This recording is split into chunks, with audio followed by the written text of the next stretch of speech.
بسم الله الرحمن الرحيم، والصلاة والسلام على من لا نبي بعد صديق الوعد الأمين عليه وعلى آله وأصحابه الغر الميامين ومن اتبع هداه، الصلاة والتسليم إلى يوم الدين. أما بعد، حبايبي وأعزائي الزملكاوية الجمال، موضوع الساعة اختلاف الجماهير، فيريرا يقعد فيريرا يمشي، مرتضى أثر مرتضى يمشي. احنا فرضنا قبل كده مع الأستاذ محمد الحديدي هذا الرأي التساؤلي، ومحمد قال رأيه الشخصي ورفض انه يستكمل الحوار. فمعانا معوض شرف، ومعوض معروف دايما وكل اللي بيشوف كتاباته بيعرف ان هو عنده اسلوب سرد مميز وعنده واقعية كمان في اتخاذ قرار. هنسأله دلوقتي، فيريرا أثر، فيريرا يقعد، فيريرا يمشي، ايه السيناريو لو مشي، ايه البديل؟ وبعد كده نتكلم على الإدارة. بسم الله الرحمن الرحيم. السلام عليكم ورحمة الله وبركاته. بداية كده، الأستاذ محمود سأل سؤال سخن، يعني أول ما اتكلم دخل على طول في المنطقة اللي هو المحرمة دوليا، اللي هي الدوس فيها بيجيب انفجارات. طيب، فيريرا أثر ولا ما أثرش؟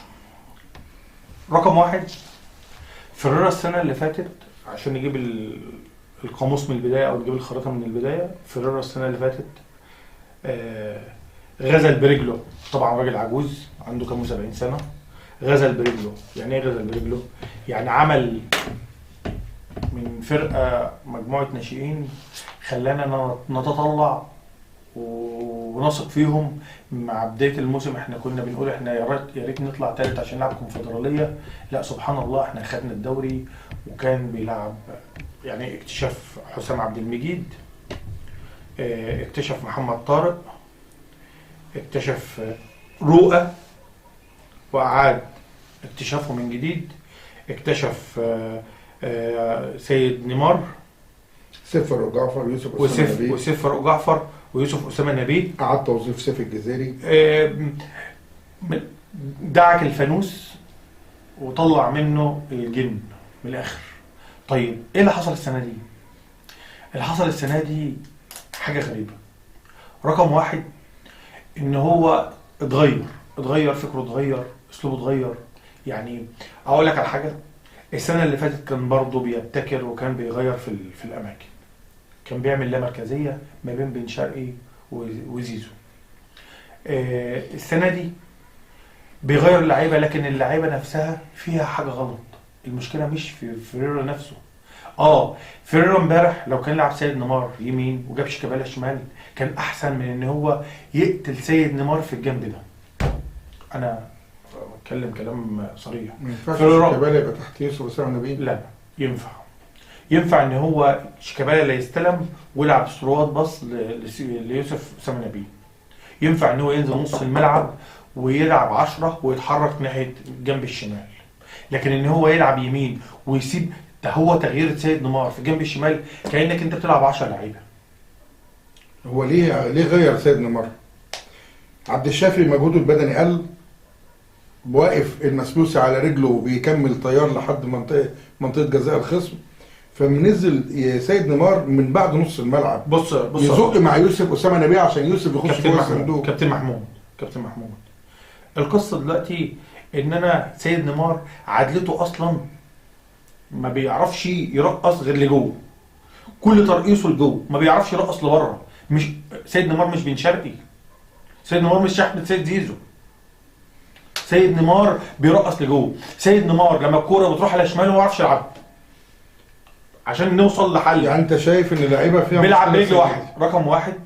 رقم اتنين، دي رقم واحد، ان هو بدأ يلخبط في التشكيل، هو بيعمل لا مركزيه، لكن اللا مركزيه دلوقتي انت ما عندكش الكروت بتاعت زمان، ما عندكش. هقول لك على حاجه، بسم الله الرحمن الرحيم، امام عاشور محتاج يرتاح، بسم الله الرحمن الرحيم، زيزو محتاج يرتاح.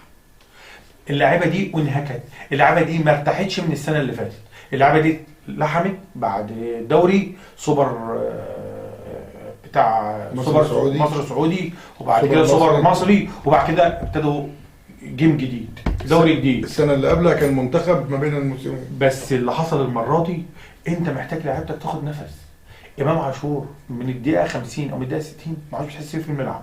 احمد سيد زيزو ما عادش احمد سيد زيزو اللي كان بيزق الكوره ويقول لي الاحسن مدافع اجري لو تعرف تجيب الفوتبول بتاعي هاته، ما عادش بيقدر يجري. لما المدافع بيحط جسمه الموضوع انتهى. فانا عندي لعيبه انتهكت وهلكت، استهلكت فنيا وبدنيا، محتاجين يهدوا ويرتاحوا.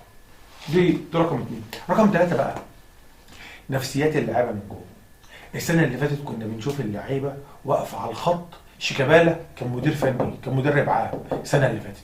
السنه دي اللعيبه من جواها لبعضها مش كويسه. شوفهم هو بيتعاملوا مع سامسون بيتعاملوا معاه ازاي، بيقلوا ادبهم عليه. انا عن نفسي لو مدير فني والله زيزو وامام عاشور وفي كمان حد مش فاكر مين ودونجا، ما انا ملعبهم تاني. هو اللي بيعمله سامسون ده ما يستفزش اي حد. بص يا استاذ محمد، اللي بيعمله سامسون ده عمله فلافيو قبل كده، وانا متوقع لسامسون ان هو يكون اقسم بالله انه يكون ايمانويل اومونيكي جديد. ما حدش راضي ياخده.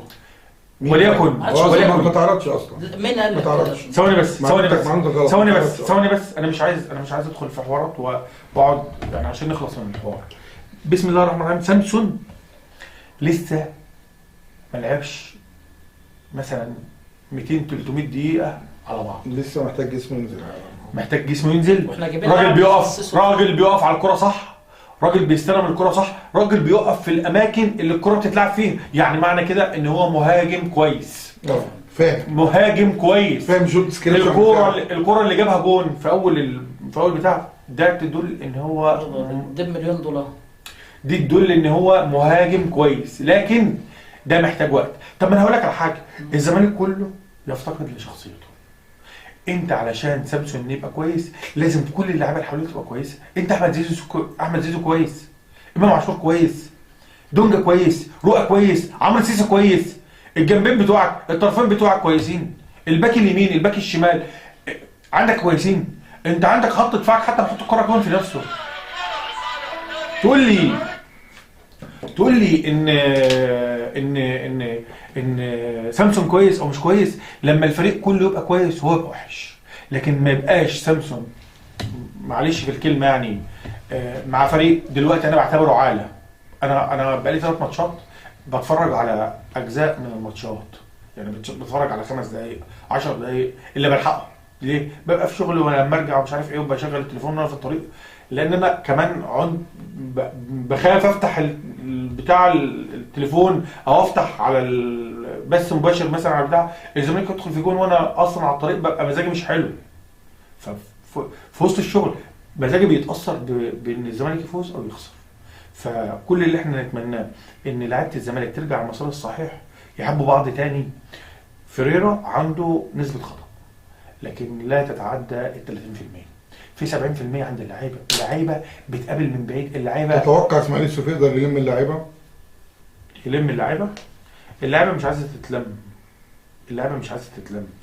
اللعيبه عايزه ترجع تحب بعض تاني. مش عن طريق اسماعيل، والله ما عن طريق اسماعيل يوسف، عن طريقهم هم من جواهم.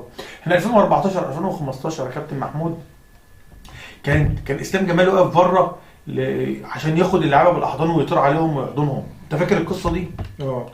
اللعيبه اللي كانت بره الروح دي كانت موجوده في ماتش الاسماعيلي، كانت موجوده ماتش الاسماعيلي السنه اللي فاتت احنا كنا بنلعب بمجموعه ناشئين وكنا بنعمل ماتشات عالميه. كنا بنبقى مغمضين عينينا وعارفين ان الزمالك هيفوز تاني. دلوقتي الزمالك هيفوز. مرتضى منصور جايب اسماعيل يوسف يقوم بالدور ده، ممكن ينفع.